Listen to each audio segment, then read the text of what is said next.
Hello.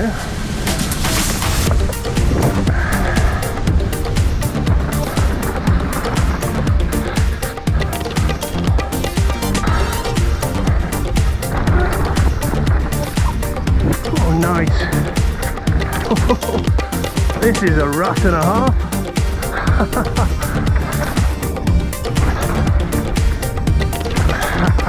That was ridiculous.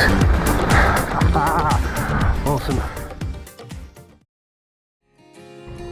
This week's adventure has me heading back to a tasty little off-piste site somewhere in the Midlands. I was scouring trail forks for somewhere to ride, and I think I found the place I'm looking for. We're talking short and sharp, exciting off-piste trails with a sprinkling of danger.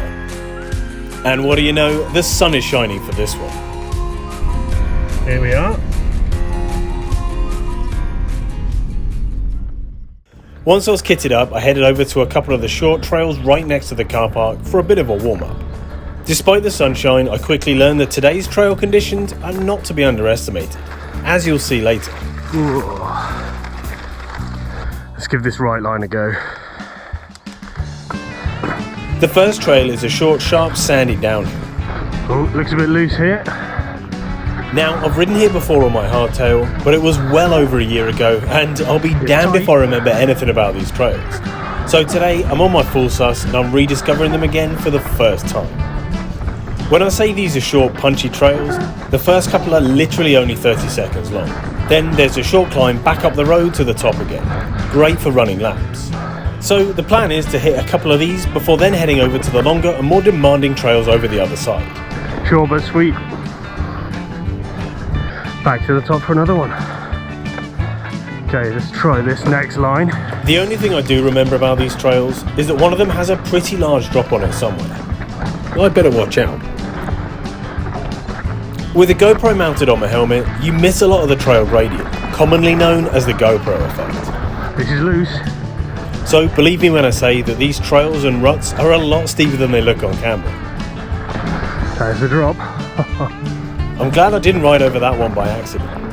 But it appears that I was having too much fun to notice something rather important. Oh, chain's off. That's why I couldn't pedal. Ah, my chain's off. Let's head back up, hit another one. Okay, another new line. Let's go and see what this one has to offer. Looks sloppy. This third short trail is my favourite of the bunch, and not one I'd ridden before. This was actually one of the longer and more flowing trails on this side of the hill, and it's clearly a popular one that's very well ridden. This is a rut and a half. Oh, deck chair, spectator's chair, ready for the umpire. Riding this trail makes me wish I was on the e-bike. Then I could quickly nip back to the top and ride it again, no problems. Something to remember for next time. Awesome. That was really good. So with the shorter trails done, I headed over to some of the other well-known lines. There were a few other riders there and they gave me pointers on which trails to pick.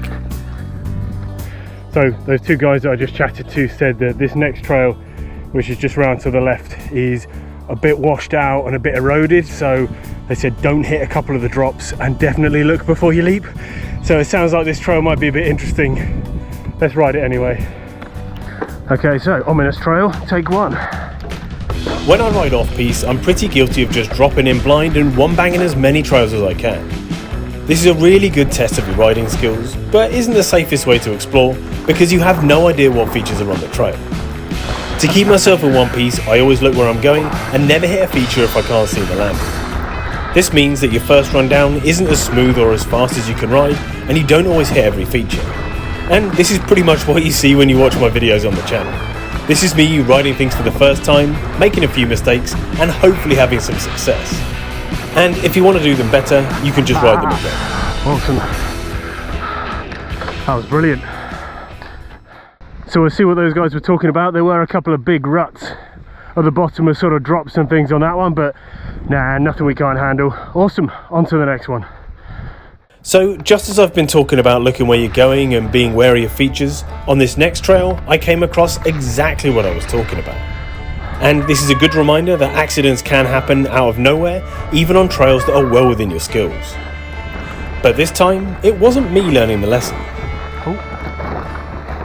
Are you alright? This fella had come off on the loose corner and flung himself over a tree and down the hill. Do you want a hand? He was okay and his mate was with him, but he'd given himself a bit of a bump on the head. After checking that they were okay, I continued on down.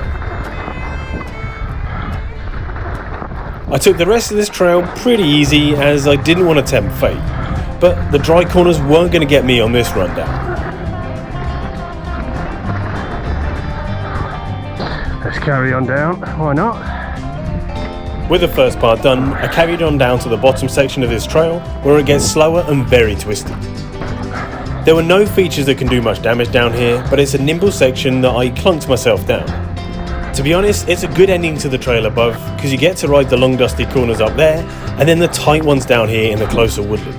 Not a bad run altogether, and it makes the trail a decent length. So the conditions are pretty strange today. It's really boggy and slippery in places. Then other sections are just dry and dusty. So it's pretty hard to stay on the trail no matter what. But as you saw from that chap, accidents do happen. So yeah, take the precautions you need to keep yourself safe. Now, it's not just short downhill trails that I came across today. There were some longer ones too, but a lot of them were quite pedally and undulating, so they're probably more suited to e-bikers or cross-country riders. Riding my enduro bike, I was looking for more gravity-oriented trails, and they're in plentiful supply here. These trails have a good range of features on them, especially if you're comfortable with small jumps and drops. But as fun as these were, it has to be said that even the best of off-piste trails like this have their slight drawbacks. So now I'm completely lost in the woods. No idea where I am. After being out riding for a couple of hours, I was thinking about calling it a day, but then something caught my eye. So I was just about to head for the car, and I've just come across this cheeky little line. I can see a couple of these sort of tabletops. There's a big drop and a berm up there. So let's push to the top and see what it's got. So when I come down here, my plan is to hit this first tabletop and then see if I can scooch over to the right to hit this shorter second one.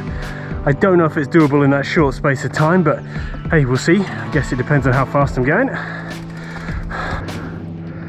Now that looks like a good old drop into that berm, down to a couple of tabletops. So by the time I land somewhere down there, we're talking around 6 foot. The drop itself is only a couple of feet, but because you're going to be carrying so much speed from the running, awesome. Cool, the run into the drop's a bit sloppy. This is probably going to be the sketchiest part of it, I hope. Okay, let's go. Oh, nice. That was ridiculous. Ooh, that was tight getting across there. Awesome. Whew.